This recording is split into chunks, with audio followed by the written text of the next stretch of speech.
बिस्मिल्लाहिर्रहमानिर्रहीम। अस्सलामुअलैकुम। प्यारे दोस्तों, आज की इस वीडियो में हम आप लोगों को बताने वाले हैं कि फिरौन के लाश पर हर साल चूहे क्यों छोड़े जाते हैं। क्या फिरौन के बाल और नाखून अब भी बढ़ते हैं?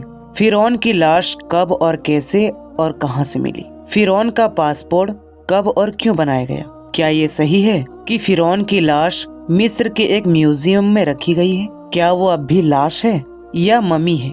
क्या अल्लाह तबारक व तआला ने कुरान मजीद में इरशाद फरमाया कि उसकी लाश कयामत तक रखी जाएगी? इस बारे में ईसाइयों और यहूदियों का क्या यकीदा है, यानी उन लोगों का अपना धार्मिक विश्वास क्या है, और मुसलमानों का क्या अकीदा है? यही हमारी आज की इस वीडियो का टॉपिक होगा। और आज हम आपको फिरौन के गर्क होने यानी डूबने और उसकी लाश के बारे में हैरान कर देने वाले हकीकत बताएंगे। मगर वीडियो में आगे बढ़ने से पहले आप हमारे चैनल शौके इल्म को सब्सक्राइब नहीं किए हैं तो अभी सब्सक्राइब कर ले। प्यारे दोस्तों, साल 1891 से पहले इस दुनिया का कोई इंसान नहीं जानता था कि खुदाई का दावा करने वाले फिरौन की लाश का क्या हुआ था, या उनकी बकियात यानी अवशेष कहाँ है, या कहीं है भी या नहीं। सभी आसमानी किताबों में इस वाक़ये का जिक्र डिटेल के साथ में मिलता है कि अल्लाह के पैगंबर हजरत मूसा अलैहिस्सलाम और बनी इसराइल की कौम का पीछा करता हुआ एक फिरौन पानी में डूबकर अपनी फौज समेत मर गया था, जबकि हजरत मूसा अलैहिस्सलाम और उनकी कौम को पानी में अल्लाह के हुक्म से गुजरने का रास्ता दे दिया था। मगर उसके बाद उसका क्या हुआ था, इस बारे में किसी भी किताब में नहीं लिखा हुआ है। मगर कुरान मजीद फुरकान हमीद में उसके अंजाम के बारे में एक बहुत ही अजीब बात लिखी हुई है जिसको किसी की समझ नहीं थी। कुरान पाक की सूरह यूनुस की आयत नंबर 92 में अल्लाह रब्बुल इज्जत ने इरशाद फरमाया, जिसका तर्जुमा है, सो आज तक सिर्फ तेरी लाश को निजात देंगे ताकि तू उनके लिए निशाने इबरत हो जो तेरे बाद है। और हकीकत ये है कि बहुत से आदमी हमारी निशानियों से गाफिल हैं। दोस्तों, ये वाक़या आज से 3,500 साल पहले पेश आया था। फिरौन के डूब के मरने के बाद समंदर में उसकी लाश को अल्लाह रब्बुल इज्जत के हुक्म से बाहर फेंक दिया, जबकि बाकी लश्कर का कोई नामो निशान ना मिला। मिस्रियों में से एक शख्स ने साहिल पर पड़ी फिरौन की लाश को पहचान कर अहले दरबार को बताया, यानी दरबार के लोगों को बताया। फिरौन की लाश को महल पहुंचाया गया। दरबारियों ने मसाले लगाकर उसे पूरी शान और एहतराम के साथ ताबूत में रखकर महफूज कर दिया। हुनूत करने के इस काम के दौरान उनसे एक गलती हो गई थी। प्यारे दोस्तों, यहाँ आपको बताते चले कि वो सुगंधित पदार्थ यानी वो सुगंधित मसाले जो लाश के ऊपर मला जाता है उसे हुनूत करना कहते हैं। तो फिरौन क्योंकि समंदर में डूब के मरा था और मरने के बाद कुछ अरसे तक पानी में रहने की वजह से उसके जिस्म पर समुद्री नमकियात की एक तहजी जमी रह गई थी। मिस्रियों ने उसकी लाश पर नमकियात की वो तह उसी तरह रहने दी और उसे उसी तरह हुनूत कर दिया। वक्त गुजरता रहा, जमीनों आसमान ने बहुत से इनकलाब देखे जिनके गर्द के नीचे सब कुछ छुप गया। यहाँ तक कि फिरौन के हुनूत शुदा लाशें भी जमीन के तहों में गुम हो गई। उनके नाम सिर्फ किताबों, उनकी तामीरात और लोगों के जहनों में रह गई। इस वाक़ये के लगभग 2000 साल बाद इस दुनिया में अल्लाह के आखिरी नबी इमामुल अंबिया जनाब मोहम्मद रसूलुल्लाह सल्लल्लाहु अलैहि वसल्लम तशरीफ लाए।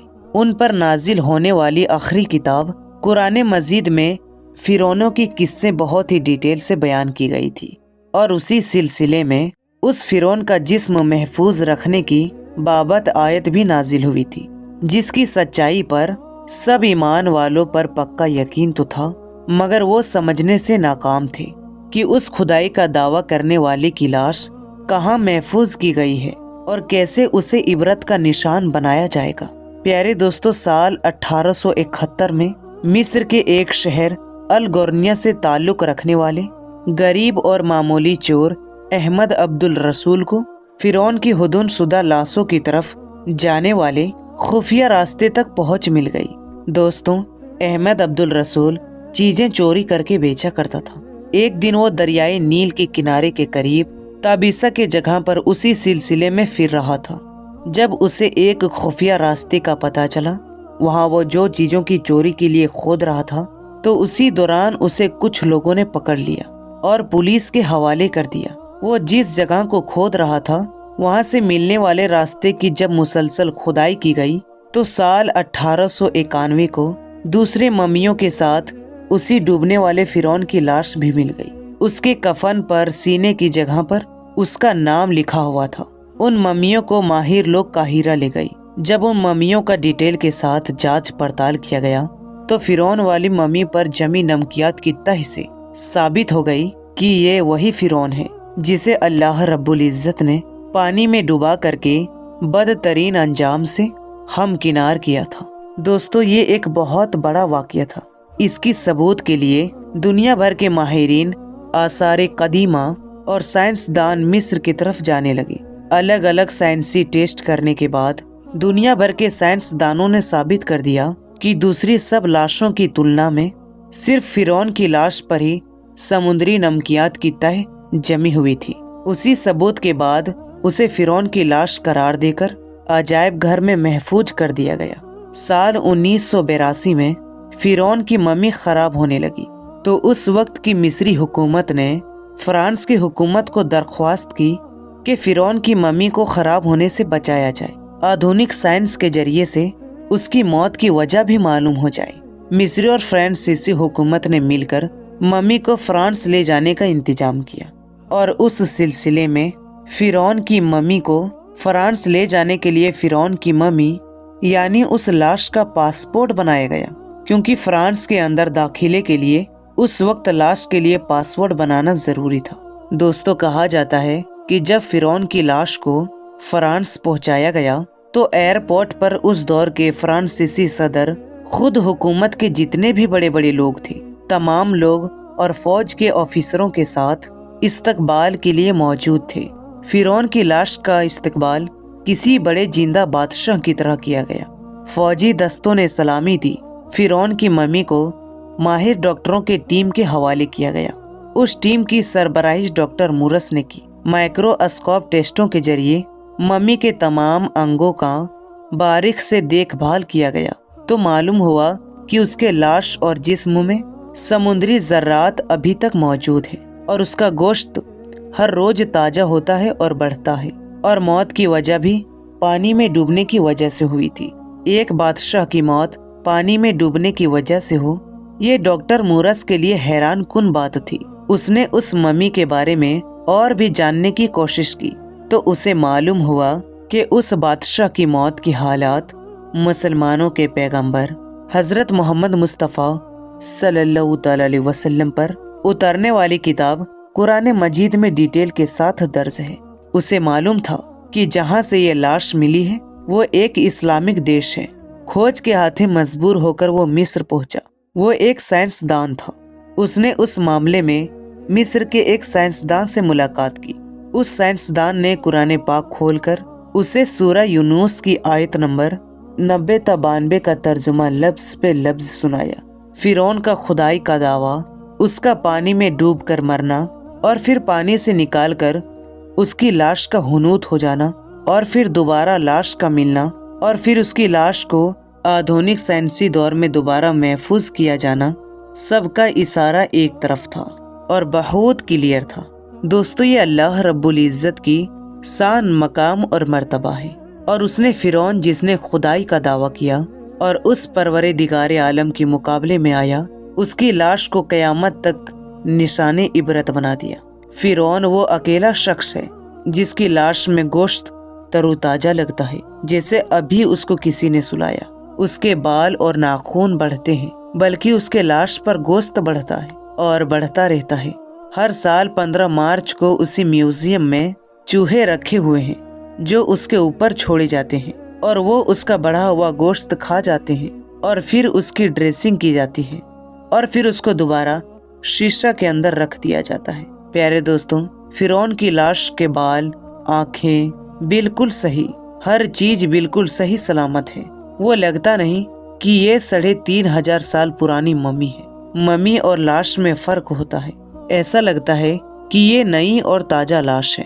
حضرت موسیٰ علیہ السلام اور ہمارے آقا हुजूर नबी करीम सल्लल्लाहु अलैहि वसल्लम के बीच 2000 साल का फर्क है।